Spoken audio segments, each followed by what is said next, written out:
Welcome back, you guys. So the other night, my husband and I both didn't sleep. Okay, so Mark didn't sleep at all. And I was up and down, up and down. Like at 4, I woke up and he was still wide awake. And I was like, what are you doing? He's like, what are you doing? And I'm like, I have to stretch my bones. I got the tingly arms and legs, and I don't understand what's happening. What are you doing? He's like, I just can't fall asleep. And I wonder, I mean, could it be the fact that my room looks like this? It's an absolute nightmare. So I decided to clean it on this day, and yet it was so incredibly difficult for me to actually clean. Like I filmed the walkthrough where I'm like, look at all this stuff. And then I went and sat back down on my phone for like an hour. Then I stripped the bed, and maybe I strip the bed and then go sit down, but there's a chance that I strip the bed and then I also take the duvet off and then start a little laundry. Who knows? But like I was incremental. It was baby steps. It was crazy how absolutely exhausted I still was. And so it's been hit or miss since then, but like I cleaned my room. I think the first night I didn't sleep very well in my clean room, and I was like, then what is this all for? Like what are we even doing out here, guys? If cleaning my room doesn't make the sleep fairies come bless me with their sleep, what possibly will? Like it's crap. Everybody knows it's crap. I'm really mad about it. But whatever. We got it done. I like that I'm putting up like crater bed. So if I don't have the big one sheet, the king size sheet, and we do two separate sheets, there becomes like this great canyon in between the two of us. And that's where Kesha falls down. And eventually one day we're going to wake up and she's going to be stuck under the bed being like, guys, I fell through the canyon. I feel like changing my sheets is like the worst thing possible. I absolutely hate it. I feel like if I was a billionaire, like let's pretend I get super duper rich, right? The first thing I'm going to outsource is I'm going to hire people to just come change out my bedding because I am fighting for my life over here. And I'm just going to be like, listen, your entire job is to change out my sheets and then also like tie back in my duvet because I absolutely hate that too. And it's a load of crap. And I'm just all about minimizing. No, I'm not. That's okay. First of all, I don't mean minimizing my belongings. I mean minimizing the effort I have to put into life. And so, like, I just want things to be easier. That's all I want. I want to hire people. I want to outsource stuff, maybe get somebody to come wash my hair. I want somebody to do this. I just want my life to be a little bit easier. Which brings me to today's sponsor, UWant. But Beth, you say, vacuuming, sweeping, and mopping your floors have historically been your least favorite chore. You talk about it all the time. Why not outsource that first? Because I have the UWant D100 wet dry vacuum. I love this thing. It cleans up the soda that I deliberately spilled in my bathroom floor to show you, the kitty litter that I did not deliberately spill on the floor to show you. It has edge to edge cleaning. Check this out. I love it so much. It has a deodorizing stick, and look at all that disgusting stuff that it picked up. Because I decided to go extra with the kitty litter, I'm really grateful it has a fully waterproof motor, and I was able to spray that out. Check out, this lays completely flat to get underneath your furniture and has a ergonomical handle to help with that. You just push it in, pull it out, and it also has a sterilization feature, and it will start to self-sterilize and air dry. You can't see it, but that motor is a rolling. Thank you, UWant, for sponsoring part of today's video. Also, whenever I make my bed like this to like have the twosies instead of one bed, it always reminds me of, remember, I don't know if we remember, but you know how back in earlier TV, because you couldn't show a husband and a wife sleeping in the same bed. Oh my God, heaven forbid. Um, we would see them in separate beds with like a nightstand in between it. Having the separate mattresses always reminds me of that. And I used to think growing up, I was like, that's crazy. That feels insane. Like, why wouldn't they sleep in the same bed? And then I remember, do you guys remember the commercials where, like, to show how good the mattress was at staying still, they would have a glass of red wine on part of the bed and like somebody jumping on the other side of the bed? Or the red wine's there and they're dropping a bowling ball. Like it was a big deal of how much you could drop on one side of the bed without disturbing the red wine. And I think like Okay, sure. If it was that bad back then, like so bad that if your spouse got up or laid back down, like it was what a waterbed situation where you would just get flung off the bed because they bothered to get up and down.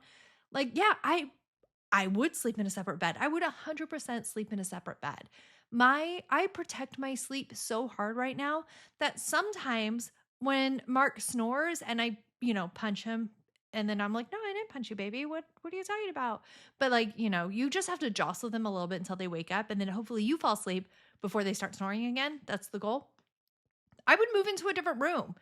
I would honestly, I would get a different house. If it meant I slept all the way through the night, I don't know how it's going to cure the tingly arm situation, but if I could sleep all the way through the night, I would sleep in separate houses. And my house would be amazing. There would be so much clutter, but I'd have to ask him in all the time and I'd be like, "Hey babe, in my house this needs to be hung up or this is broken. Could you come fix it?" And then he'd be annoyed. And then, like, I guess we'd have to be neighbors, but it's so hot. I wouldn't want to walk between our two houses. So we'd need like a carport in between. Um, I don't know. These are thoughts I have. Do you have thoughts like that? I don't know. Also, I was thinking about the other day when I was thinking about older commercials.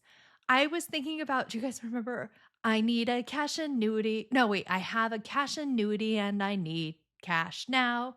No, hold on. It's not a cash annuity. It's a structured settlement. Anyway, it's called JG Wentworth 877 Cash Now. Do you know they changed their number? And I will never get over this.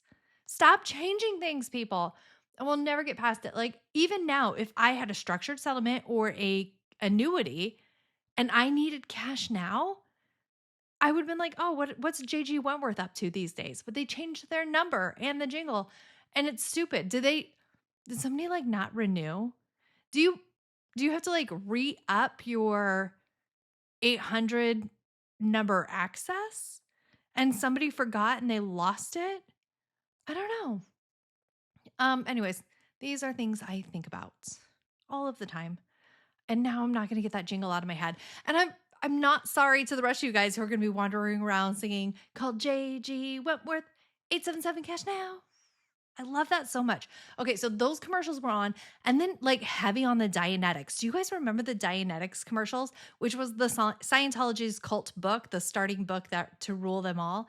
And it was filled with pseudoscience for psychology, which is fine because, as I tell Millennial Meg, who is a licensed therapist, all the time to her face, it's a scam either way. So don't try to come at me and be like, "No, mental health is a real thing." No, it's not. It's a scam, just like the dentist. So I remember distinctly it was like Dianetics, but there was a volcano and it like erupted and it was like, "Is your life total crap?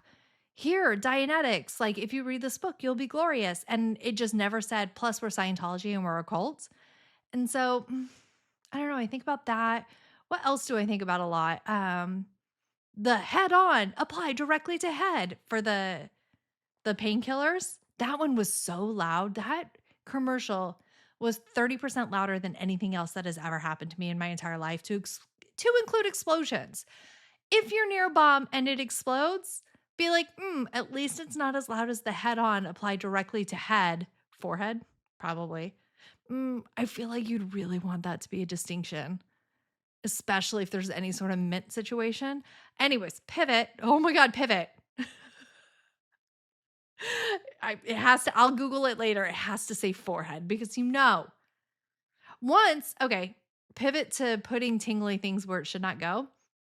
When I was at my dad's just the other week, my brother and my dad were having a conversation about getting, what was it? Icy hot, the icy hot tubes, but traveling and inadvertently brushing their teeth with it. Like my brother just brought it up, was like, "I once brushed my teeth with icy hot." And my dad's like, like not to completion, like he spit it out and realized what was happening. And my dad's like, "Oh, I've done that too." And I came in, I was like, you know how you can get icy hot in like sticks, like, so you could apply it softly, like a deodorant stick looking thing. Yeah, I put on icy hot as deodorant. It was terrible. My armpits burned so much. And I was at school. I was in high school in the cafeteria. And I was like, "Oh, does anybody have deodorant? I feel like I'm going to start smelling terrible." And my friend dug through her soccer bag and then handed it to me without it was not a prank, but she just wasn't thinking and handed it to me. And then I was dying. It burned so bad. And then she got up and told every single person she knew that I just did that. And I was like, okay, well, thanks. Like, that was your fault. That wasn't me being an idiot. You just weren't paying attention either. Like, it's both of us being dumb. But yeah, so that was my icy hot tragedy. Could have been worse. Like, I'm glad I didn't brush my teeth with it. Um, I know somebody who did when we were at cheerleading camp, and then I was like, idiot. And then later I used it as deodorant. So I guess that's my karma. That's what I'm getting. Okay. So now that I'm actually paying attention to the fact that I am cleaning, I am going to I think I'm slowly cycling through laundry. So first of all, I do my room clean before I get the energy to do my whole house clean. So all of my house is disgusting, but I'm trying to do little bits here and there. I think I have been home from going to the funeral for a few days at this point. That's why our luggage is all out like crazy. And I I don't know. It was so hard to stay consistently moving. It was really hard. And I was trying to be okay with that, where I'm like, okay, listen, if you're tired, sit down. Also, my hot flashes started coming back in. So I think I need to go to my hormone guru and be like, listen, hot flashes have been picking up a little bit, and I have tingly arm legs when I'm trying to sleep. And so just maybe check in on my hormones a little bit. I think that's going to be a really good idea. Um, but yeah, so it was crazy, the exhaustion. I don't understand why our energy levels can't be I think I'd be fine with meh, but functional energy levels instead of days of, oh, you're not going to do anything. You just absolutely cannot. And days of, you're going to do absolutely everything, whether you want to or not. Congratulations, you're organizing every cabinet in your house. Like, there's no middle ground. And I demand a little bit of middle ground, please. That would be glorious. So I looking at this bench from when I did my room redo, I was genuinely concerned. It's been almost a year since I've done that. I thought the cats would sharpen their nails on this bench. I really did. I thought it was going to be pretty. I thought it was a risky choice and that they were going to come in and it was just going to get destroyed. And it is still perfect. Knock on wood. Like Xena willing, it will stay like that. Okay, I'm not sneezing. Shut up. Okay, so another thing is I am not unpacking my husband's suitcases. I feel like I actually, not in video time, but like real Beth's lifetime, I have unpacked my suitcase. Yo, you guys saw it in the last one. I think I need to go into my kids' room and unpack their suitcases. Um, Also, I love that this shows me you forgot a sock and some underwear. Don't pay attention. It's not underwear. It's fine. I think one of those is a shirt. Yeah, it's tank top. And it's just like, do you want to get all of your laundry out from under your bed or you just want to ignore it forever? And I was like, ignore it forever if that's still an option. Thanks. But yeah, so I'm just not going to empty my husband's suitcases. I just don't feel like that's a thing that I'm ever going to do and I don't need to. And so I won't.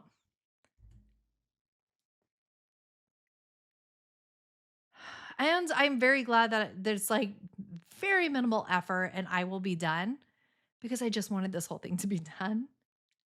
I do love that I try to boop things with this wet vac mop wet vac. It is a wet dry vacuum. That's what it's called, not a wet vac thing.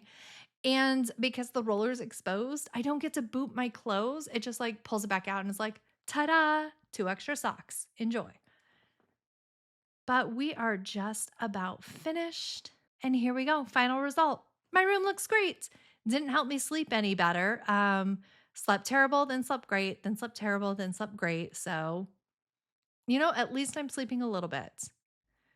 But it looks way better. I'm pretty excited about changing out some of this to have that deeper fall vibe that I get sometimes.